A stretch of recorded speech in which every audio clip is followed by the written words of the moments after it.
Well, good morning. Today's Monday, January 21st, 2019.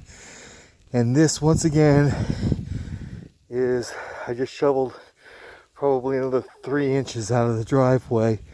Now, this is from the back of my car, which is halfway down the driveway. So, all of this right here,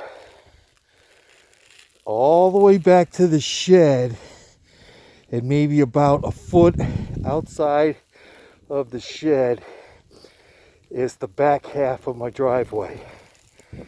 And I don't see that getting taken care of until probably April.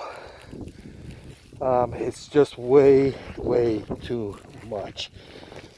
And this is what I have to deal with today.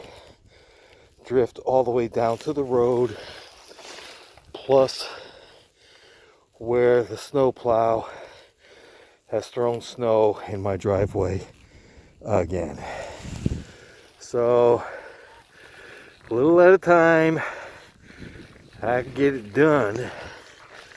But after what now? This is the third day.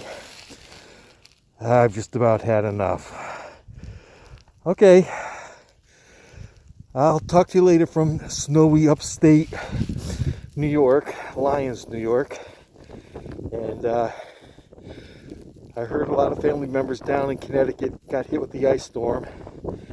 So I think I'd rather have this than the ice and the damage that you all sustained. All right, talk to you later. Bye.